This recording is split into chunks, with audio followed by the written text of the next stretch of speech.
फिर एक बार आपको इस संडे की आराधना में, ऑनलाइन आराधना में स्वागत करता हूं। आप अपने घरों में बैठकर इस आराधना में भाग ले रहे हैं और परमेश्वर की स्तुति हो। आइए हम लोग प्रार्थना करते हैं। कुछ क्षणों के लिए हम लोग शांतता रखेंगे।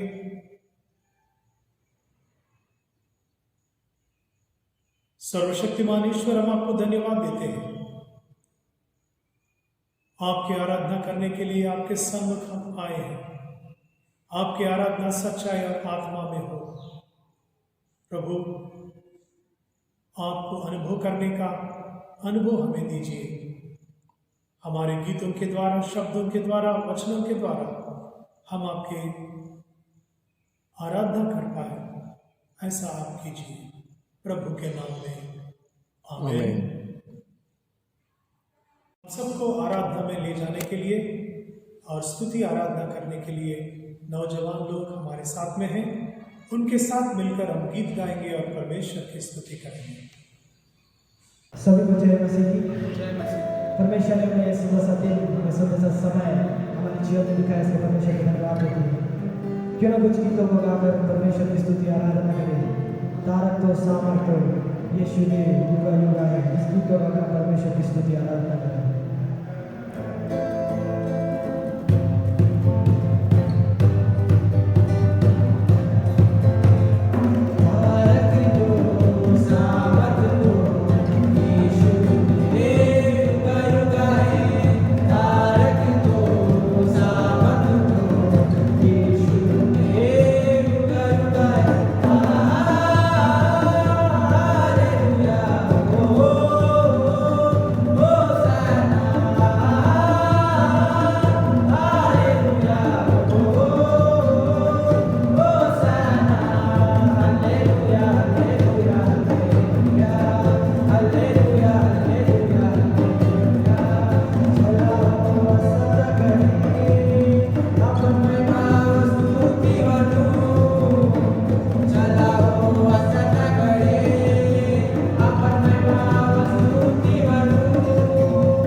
आराधना में छुटकारा, आराधना में चंगाई।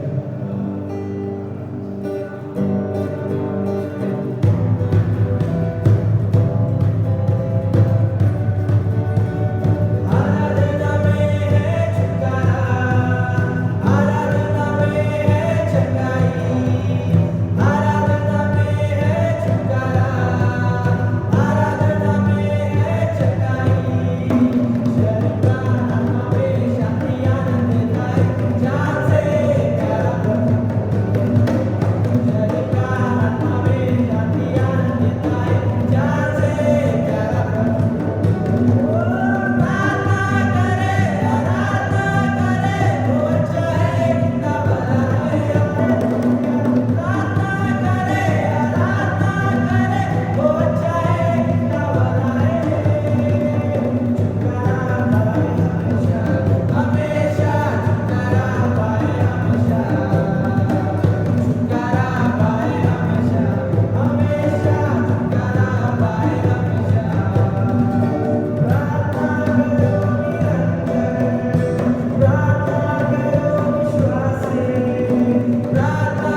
परमेश्वर का प्रेम और पवित्र आत्मा की सहभागिता हम सबके साथ हो। आपके साथ भी हो। पवित्र आत्मा के अवतरण पर्व के पश्चात यह दूसरा रविवार है और इस रविवार के लिए ठहराए गए विशेष प्रार्थना हम सब मिलकर करेंगे। हे सर्वशक्तिमान परमेश्वर, हमारे प्रभु यीशु मसीह के पिता, आपका पुत्र सच्चे सुख का आदर्श नमूना है। पिता परमेश्वर, हम प्रार्थना करते हैं कि अपने पुत्र प्रभु यीशु के स्वरूप में हमें नया बनाए, जिससे हम उनके आज्ञा पालन के मार्ग पर चलते हुए उसके शाश्वत सुख में संभागी हो। उन्हीं के द्वारा जो आपके और पवित्र आत्मा के साथ एक परमेश्वर है, अब तथा सदा सर्वदा जीवित और राज्य करते हैं। आमीन। इस समय हम लोग शास्त्र पाठ सुनेंगे। चारों शास्त्र पाठ एक के बाद एक पढ़ाया जाएगा, तो आप कृपया और पाठ जो शास्त्र पाठ है उसकी तरफ ध्यान दीजिए।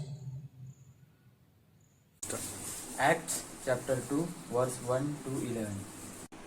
And when the day of Pentecost was fully come, they were all with one accord in one place. And suddenly there came a sound from heaven, as of rushing mighty wind, and it filled all houses where they were sitting.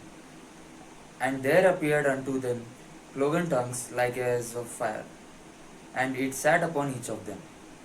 And they were all filled with the Holy Ghost, and began to speak with other tongues, as the Spirit gave them utterance. And there were dwelling as Jerusalem Jews, devout men out of every nation under heaven. Now when this was noised abroad, The multitude came together and were confounded, because that every man heard them speak in his own language. And they were all amazed and marveled, saying one to another, Behold, are not all these which speak Galileans? And now here we are, every man in our tongue, wherein were we born, Parthians and Medes and Elamites, and the dwellers in Mesopotamia, and in Judea and Cappadocia, in Pontus and Asia, Phrygia and Pamphylia in Egypt, and in parts of Libya about Cyrene, and strangers of Rome, Jews and Philistines, Cretans and Arabians, we do hear them speak in our tongues the wonderful works of God. Thank you. Joel chapter 2 verses 28 to 32। उन बातों के बाद मैं सब प्राणियों पर अपनी आत्मा उंडेलूंगा। तुम्हारे बेटे बेटी भविष्यवाणी करेंगे और तुम्हारे पुरानी स्वय देखेंगे और तुम्हारे जवान दर्शन देखेंगे। तुम्हारे दास और दासियों पर भी उन दिनों में अपना आत्मा उंडेलूंगा। मैं आकाश और पृथ्वी पर चमत्कार अर्थात लहू और आग और धूल से खंबे दिखाऊंगा। यहोवा के उस बड़े और भयानक दिन के आने से पहले सूर्य अंधियारा होगा और चंद्रमा रात सा हो जाएगा। उस समय जो कोई यहोवा से प्रार्थना करेगा वो छुटकारा पाएगा और यहोवा के वचन के अनुसार सिय्योन पर्वत पर और यरूशलेम में जिन बचे हुए को यहोवा बुलाएगा वे उद्धार पाएगा। परमेश्वर का वचन। भजन संहिता 139 अध्याय 1 से लेकर 12 तक। हे यहोवा, तूने मुझे जांच कर जान लिया है। तू मेरा उठना बैठना जानता है और मेरे विचारों को दूर ही से समझ लेता है। मेरे चलने और लेटने की तू भली भांति छानबीन करता है और मेरे पूरे चाल चलन का भेद जानता है। हे यहोवा, मेरे मुंह में ऐसी कोई बात नहीं जिसे तू पूरी रीति से न जानता हो। तूने मुझे आगे पीछे घेर रखा है और अपना हाथ मुझ पर रखे रहता है। यह ज्ञान मेरे लिए बहुत कठिन है, यह गंभीर और मेरी समझ से बाहर है। मैं तेरे आत्मा से भागकर किधर जाऊं या तेरे सामने से किधर भागूं? यदि मैं आकाश पर चढ़ूं तो तू वहाँ है। यदि मैं अपना बिछौना अधोलोक में बिछाऊं तो वहाँ भी तू है। यदि मैं भोर की किरणों पर चढ़कर समुद्र के पार जा बसूं तो वहाँ भी तू अपने हाथ से मेरी अगुवाई करेगा और अपने दाहिने हाथ से मुझे पकड़े रहेगा। यदि मैं कहूँ कि अंधकार में तो मैं छिप जाऊंगा और मेरे चारों ओर का उजियाला रात का अंधेरा हो जाएगा, तो भी अंधकार तुझसे न छिपाएगा। रात तो दिन के तुल्य प्रकाश देगी, क्योंकि तेरे लिए अंधियारा और उजियाला दोनों एक समान है। ये प्रभु का वचन है। परमेश्वर का धन्यवाद हो। को जय मसीह की। आज का सुसमाचार पढ़ते हैं। जॉन 16वां अध्याय वचन 12 से 15। John chapter 16 versus 12 to 15। मुझे तुमसे और भी बहुत सी बातें कहनी हैं, परंतु अभी तुम उन्हें सह नहीं सकते। परंतु जब वह अर्थात सत्य का आत्मा आएगा तो तुम्हें सब सत्य का मार्ग बताएगा, क्योंकि वह अपनी ओर से न कहेगा, परंतु जो कुछ सुनेगा वही कहेगा और आने वाली बातें तुम्हें बताएगा। वह मेरी महिमा करेगा और वह मेरी बातों में से लेकर तुम्हें बताएगा। जो कुछ पिता का है वह सब मेरा है, इसीलिए मैंने कहा है कि वह मेरी बातों में से लेकर तुम्हें बताएगा। यह परमेश्वर का वचन है। परमेश्वर का धन्यवाद हो। आइए हम लोग प्रार्थना करते हैं।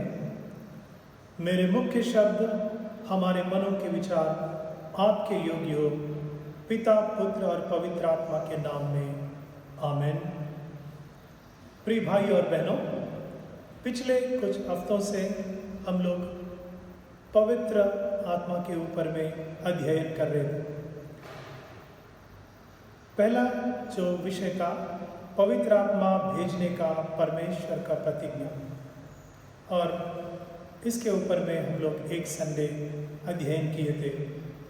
दूसरा, पेंटिकोस, पवित्र आत्मा का अवतरण या अवरोहण, descension of the Holi spirit के ऊपर में अध्ययन किए थे। और तीसरा, त्रिएक परमेश्वर और पवित्र आत्मा का विशेष स्थान, इस विषय के ऊपर में भी अध्ययन और मनन किए थे। और आज उसी विषय को आगे बढ़ाते हुए, पवित्र आत्मा के ऊपर अध्ययन करते हुए, पवित्र आत्मा के कार्य, इसके बारे में हम लोग आज बात करेंगे।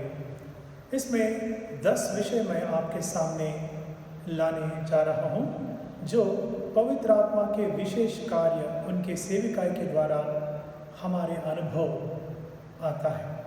सबसे पहला यह है कि पवित्र आत्मा इस सृष्टि के रचना करने में पिता और पुत्र के साथ थे और रचना में प्रत्यक्ष रीति से शामिल हुआ और मदद किया है।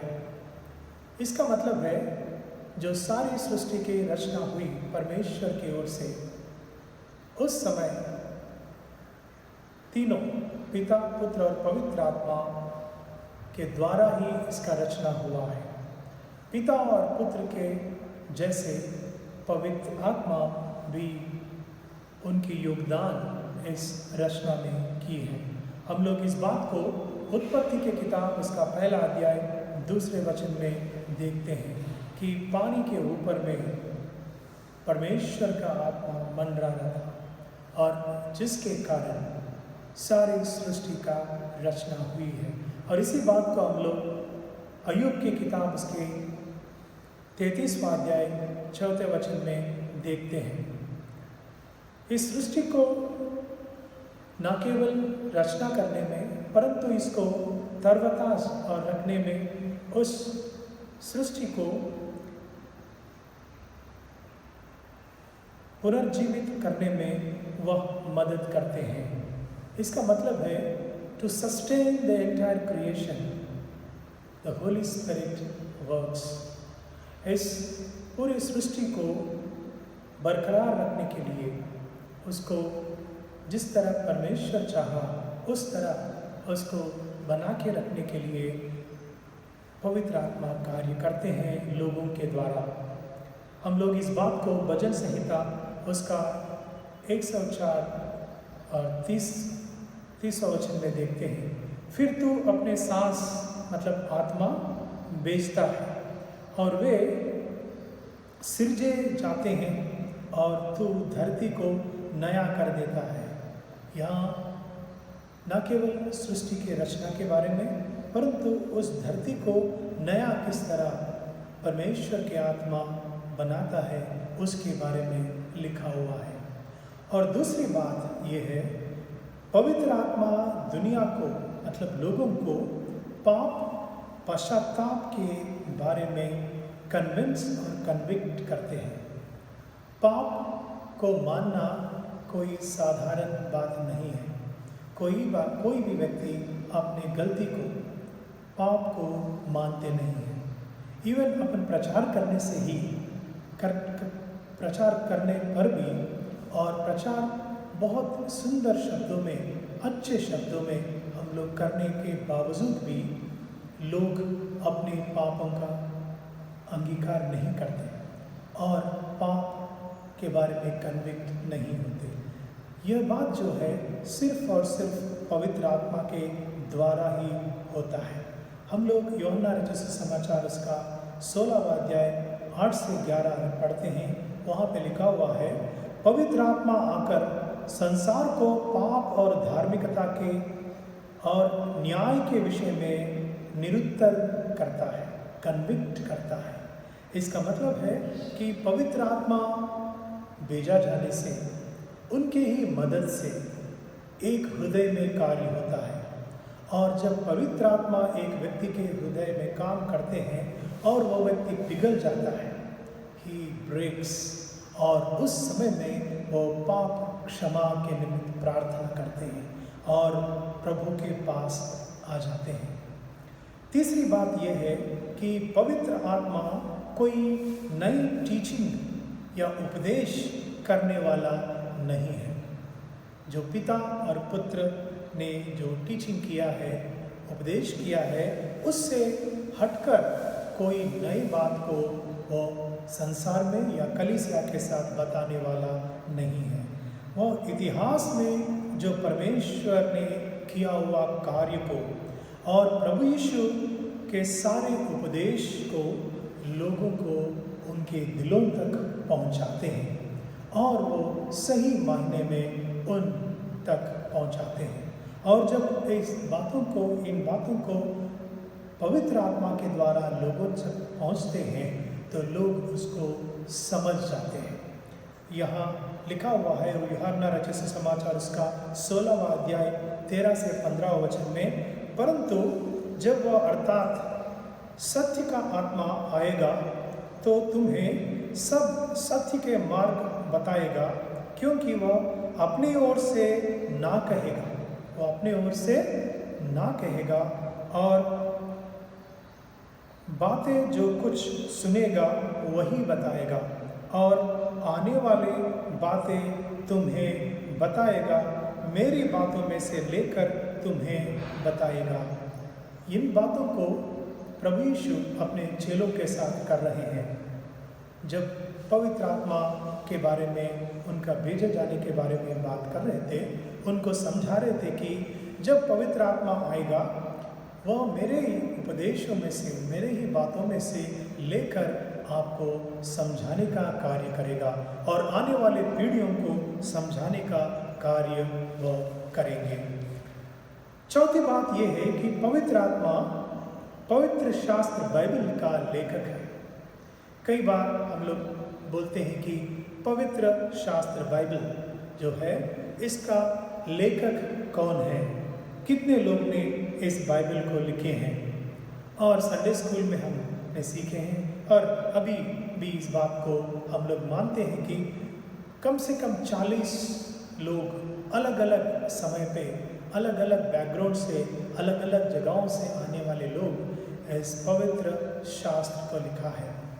परंतु सच में देखना है तो उसका लेखक एक ही है, परमेश्वर पवित्र आत्मा के द्वारा, या पवित्र आत्मा इसका लेखक है। उन्होंने अलग अलग समय में अपने सेवकों को, नबियों को और इवेंजलिस्ट को आत्मा से भरकर इस पवित्र शास्त्र को लिखने में मदद किया है। हम लोग इस बात को दूसरे पतरस के पत्री उसका पहला अध्याय 20 और 21 वचन में देखते हैं। पहले यह भेजे जाने वाले को कि पवित्र शास्त्र के कोई भी भविष्यवाणी किसी के अपने ही विचारधारा के आधार पर पूर्ण नहीं होती, क्योंकि कोई भविष्यवाणी मनुष्य की इच्छा से कभी नहीं हुई, पर भक्तजन पवित्र आत्मा के द्वारा उभारे जाकर परमेश्वर की ओर से बोलते थे।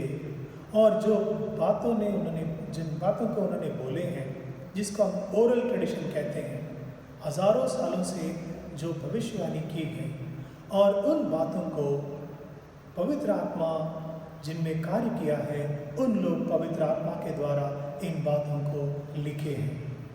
ना भविष्यवाणी अपनी इच्छा से हुई, ना उन बातों को रिकॉर्ड करना, लिखना अपनी ओर से कोई इंसान की ओर से हुई है। वह आत्मापूर्ण होकर इन बातों को लिखे हैं। इसलिए हम मानते हैं कि पवित्र आत्मा ही बाइबल के लेखक है। पांचवी बात, पवित्र आत्मा के द्वारा ही एक व्यक्ति नया जन्म पा सकते हैं। नया जन्म के बारे में हम लोग बात करते हैं और पुनर्जन्म के बारे में बात करते हैं। किस तरह एक व्यक्ति नया जन्म प्राप्त करते हैं। एक दिन निकोडिमस, जो व्यक्ति गुरु थे यहूदियों के, वह प्रभु यीशु के पास चुपके आए और सीक्रेटली व्हेन ही अप्रोच्ड, और प्रभु के पास आके कहा कि आप ऊपर से आया हुआ गुरु हैं और इसलिए इन सब बातों को आप जानते हैं और उस बात को हम लोग मानते हैं। तो उन्होंने सीधी बातों में उनके जवाब दिया कि नया जन्म कैसे प्राप्त होता है, स्वर्ग के राज्य में किस तरह प्रवेश कर सकते हैं। वहाँ पे लिखा हुआ है कि जो यूहन्ना रचित सुसमाचार उसके 3 अध्याय में, कि एक व्यक्ति, मैं इसको पढ़ता हूँ आपके लिए। यीशु ने उत्तर दिया, मैं तुझसे सच सच कहता हूँ, जब तक कोई मनुष्य जल और आत्मा से ना जन्मे तो वह परमेश्वर के राज्य में प्रवेश नहीं कर सकते हैं। नया जन्म कोई व्यक्ति अच्छे बातों को समझाने से, कोई बड़े इवेंजलिस्ट जाकर बताने से कोई व्यक्ति अपने जीवन को परमेश्वर के लिए अर्पण नहीं करते और नया जन्म नहीं होता।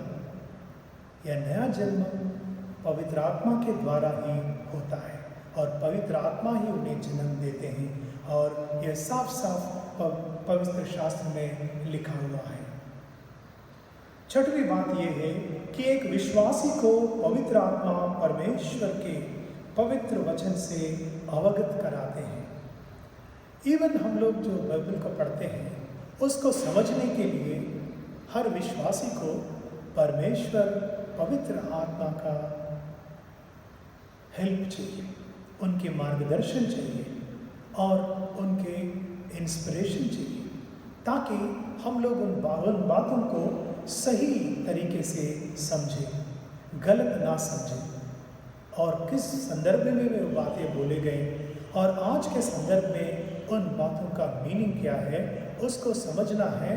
तो परमेश्वर के पास हम बैठना है, उनके चरणों पर बैठ के आत्मा के मदद से ही उन बातों को हम लोग समझ सकते हैं। यहाँ पे यूहन्ना रचित सुसमाचार उसका 14वां अध्याय 26वां वचन में लिखा हुआ है, उन्हें उन वचनों के मुताबिक चलने को शक्ति और बल प्रदान करता है। यूहन्ना रचित सुसमाचार उसका 14वां 26वां वचन और पहले कुरिन्थी उसका 2 अध्याय 13वां वचन में इन बातों को लिखा है। सातवीं बात यह है कि विश्वासी को जीवन में पवित्र आत्मा बना रहता है। इसका मतलब है जब हम प्रभु के पास आए, नया जन्म पाए और पवित्र आत्मा से भरकर हम लोग आगे बढ़ते हैं। और प्रभु यीशु ने अपने चेलों को समझाया कि अभी जब पवित्र आत्मा उतर आएगा वो सदा के लिए आपके अंदर और आपके साथ रहने वाला है। ये बात को हम लोग यूहन्ना रचित सुसमाचार उसका 14 अध्याय 16वां वचन में पढ़ते हैं, मैं पिता से विनती करता हूँ और वह तुम्हें एक और सहायक देगा कि वह सर्वदा तुम्हारे साथ रहे, सर्वदा, परमानेंटली, फॉरएवर, हमेशा के लिए हमारे साथ और हमारे अंदर, हमारे भीतर में और रहने वाला है। और विश्वासी जिस तरह पवित्र आत्मा को अपने आप को समर्पित करता है उसी तरह उनको चलाता है। और इन्हीं बातों को लेकर प्रभु ने अपने शिष्यों को समझाया कि आप अनाथ नहीं हैं, क्योंकि पवित्र आत्मा आपके साथ और आपके भीतर रहने वाला है।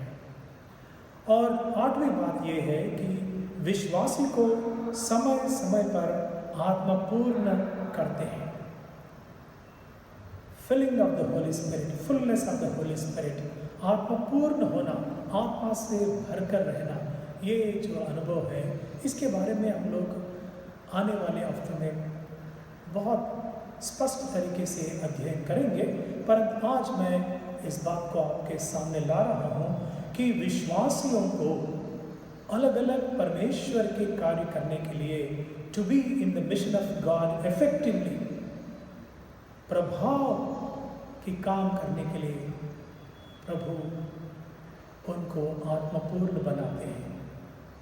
हम लोग प्रेरितों के कार्य में देखते हैं, ना केवल जो लोग जो अपोस्टल्स सेवा करने वाले हैं, प्रचार करने वाले हैं, उनके लिए ही नहीं, जो लोग विधवाओं के सेवा में रहने वाले, उनको भी प्रभु ने आत्मपूर्ण बनाए थे, आत्मा से भर दिए थे। क्योंकि परमेश्वर के घर में और परमेश्वर के मंदिर में, उनके सेवा में कोई भी कार्य पवित्र आत्मा के बिना नहीं होगा। अगर हुआ तो आशीषित के कारण नहीं होंगे। और नवी बात यह है कि पवित्र आत्मा कलीसिया को जन्म देता है और कलीसिया का स्थापन करते हैं। हमने पेंटिकोस्ट के बारे में बात करते हुए कहा था कि उस दिन जो 2000 साल पहले 2019 साल पहले जब पेंटिकोस्ट के दिन पवित्र आत्मा का उतर आए थे तो कलीसिया का इनॉग्रेशन हुआ था। कलीसिया का स्थापन उन्होंने किया है और पहले दिन ही 3000 से अधिक लोग उसमें उस कलीसिया के सदस्य बन चुके थे। आज भी जो यूनिवर्सल चर्च है उसको परमेश्वर अपने आत्मा के द्वारा बना रहे हैं। मैं कोई डिनोमिनेशन की बात नहीं कर रहा हूँ, भले हम लोग अपने लिए और अपने जो कोऑर्डिनेशन के लिए कार्य करने के लिए अलग अलग नाम हमने दिया है, परंतु विश्व का एक ही कलीसिया है जो पवित्र आत्मा के द्वारा बन गई और अभी भी परमेश्वर अपने आत्मा के द्वारा इन कलीसियाओं को बना रहे हैं।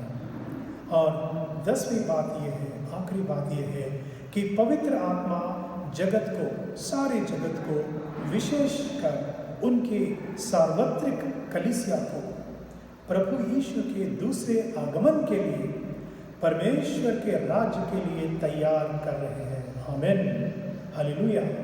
क्योंकि प्रभु अपने आत्मा के द्वारा कलीसिया को प्रेरित करते हैं, अपने वरदान देकर उनको इक्विप करते हैं, उनको अलग अलग कार्य करने के लिए सामर्थ्य बनाते हैं और बनाकर अपने कलीसिया को तैयार कर रहे हैं और तैयार करके उनके दूसरे आगमन के लिए या परमेश्वर के लायक इस कलीसिया को बनाने वाले हैं। और उस कार्य में आज पवित्र आत्मा लगे हैं और उनके साथ हम कार्य कर रहे हैं।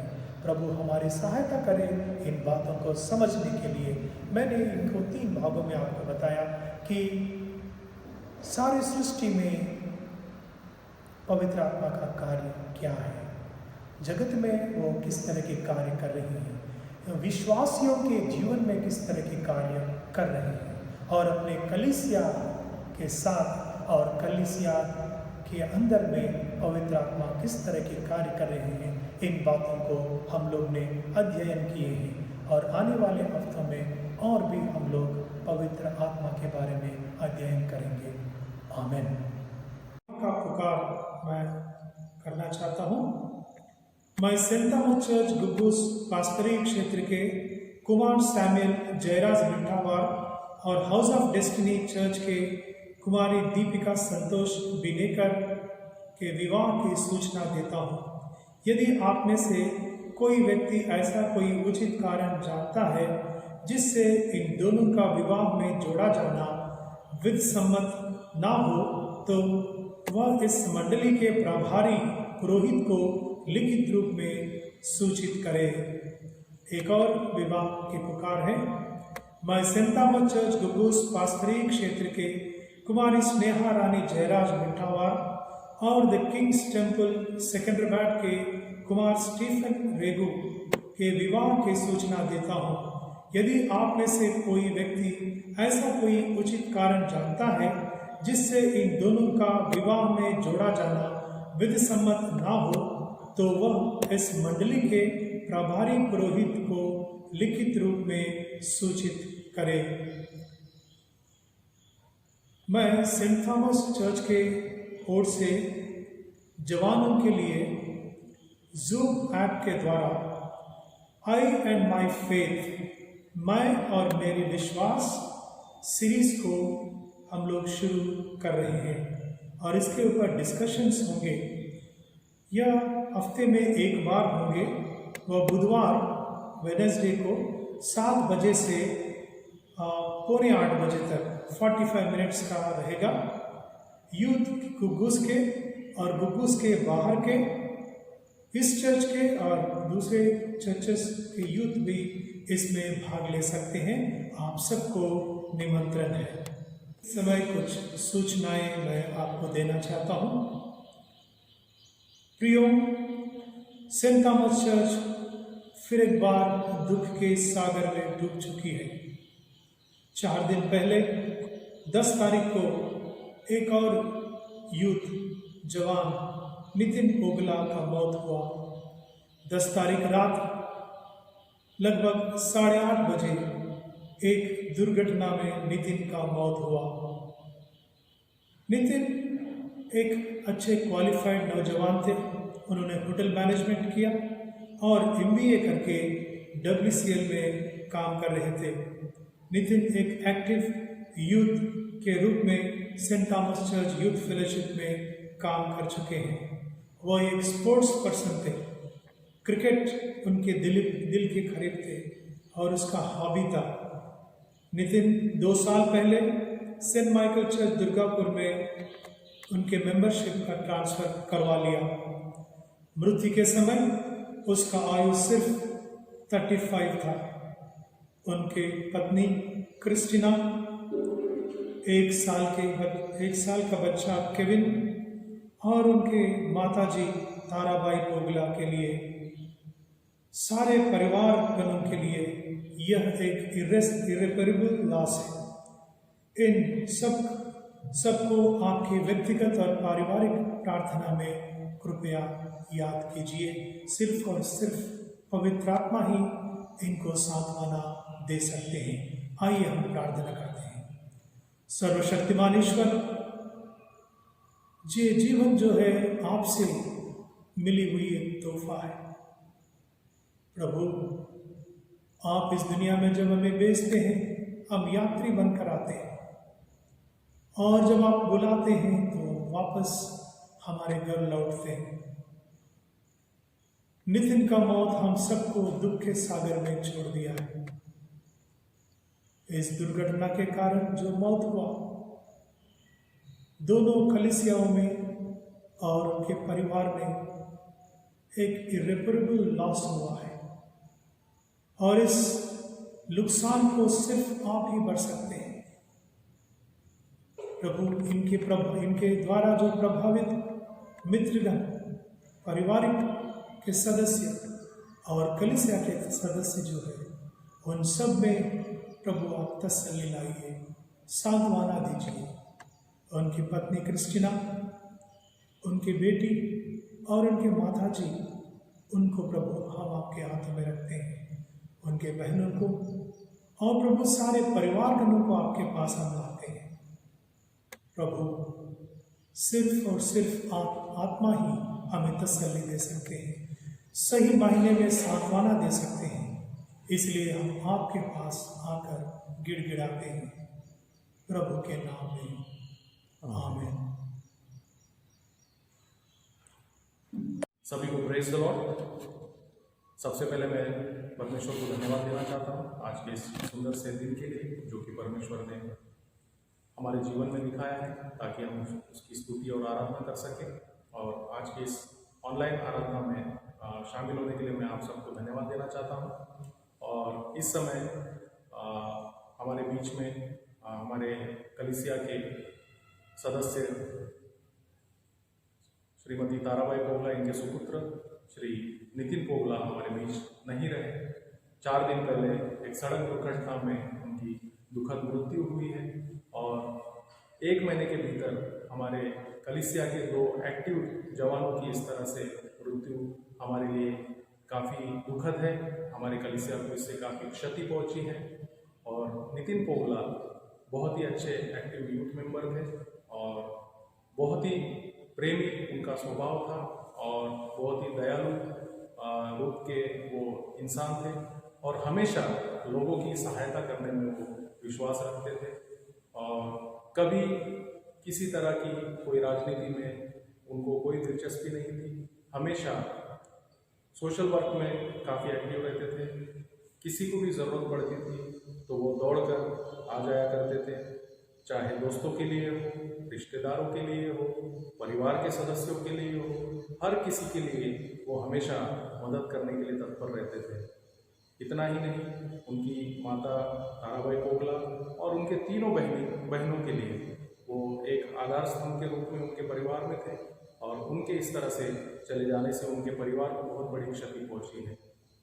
इस समय मैं पूरे सेंट थॉमस चर्च की कलीसिया की ओर से स्वर्गीय नितिन पोगला को श्रद्धांजलि अर्पित करना चाहता हूँ और उनके परिवार के लिए प्रार्थना करना चाहता हूँ। विशेष करके उनकी पत्नी क्रिस्टीना और उनका 1 साल का बेटा केविन और विशेष करके उनकी माता श्रीमती ताराबाई पोगला और उनके 3 बहनें, उनके जीजा जी और उनके बच्चों के लिए भी मैं प्रार्थना करता हूँ कि परमेश्वर इस सदमे से उबरने के लिए उनकी सहायता करे और इस सदमे को सहने के लिए उन्हें हिम्मत और धीरज और शांति प्रदान करे। और मैं आप सभी से भी गुजारिश करता हूँ कि आप पोगला परिवार के लिए अपनी प्रार्थना में हमेशा याद रखें और इस दुख से बाहर निकलने के लिए परमेश्वर अवश्य उनकी सहायता करेगा। पास्टर साहब ने कुछ नोटिसेस को आपको बताया है और एक नोटिस मैं भी आपको बताना चाहता हूँ। जैसा कि पिछले संडे भी मैंने आपको बताया था, एजीएम की जो प्रक्रिया है एज पर CNI बायोलॉज के मुताबिक 10 जून से शुरू होना चाहिए, लेकिन लॉकडाउन की वजह से नागपुर डायसेस ने हमें जो पत्र लिखा था उसमें 1 महीने का एक्सटेंशन हमें दिया है। जो वोटर लिस्ट की पहली जो कच्ची यादी होती है वो 10 जून को प्रदर्शित की जाती है आमतौर पर, लेकिन 1 महीने का एक्सटेंशन मिलने की वजह से 10 जुलाई को पहली कच्ची यादी प्रदर्शित की जाएगी। तो कृपया इस बात का आप लोग ध्यान रखें और विशेष करके जो आपके मंथली प्लेज का जो ड्यूज़ है वो आपको 25 जून के पहले क्लियर करना है, अन्यथा वोटर लिस्ट में आपका नाम नहीं आएगा।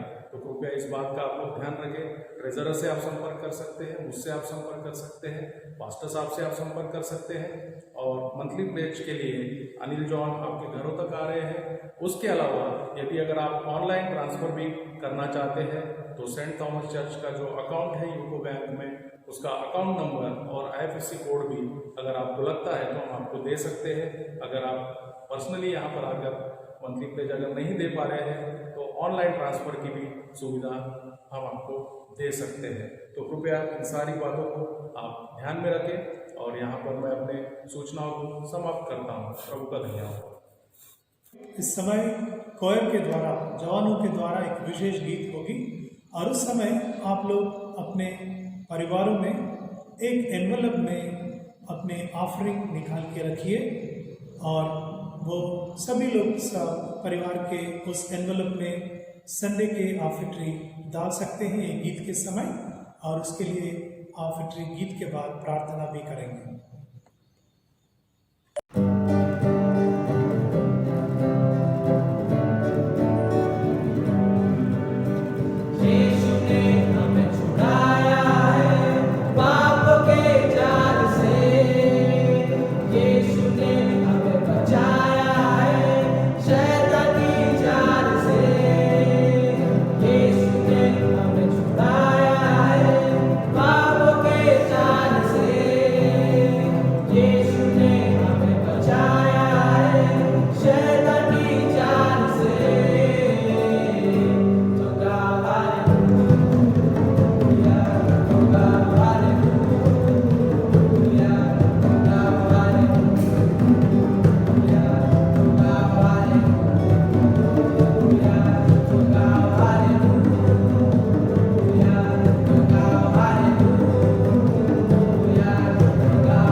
के लिए और जो लोग वेडिंग एनिवर्सरीज और बर्थडेज मना रहे हैं और जो लोग बीमार हैं इन सब के लिए प्रार्थना करते हैं। सर्वशक्तिमान परमेश्वर संसार के सृष्टिकर्ता सब वस्तुएं आपसे ही प्राप्त होती है और आपके ही संपत्ति में से हम आपको भेंट चढ़ाते हैं। हम प्रार्थना करते हैं कि इस दान को अपने नाम की महिमा और अपने लोगों की भलाई के लिए स्वीकार कीजिए।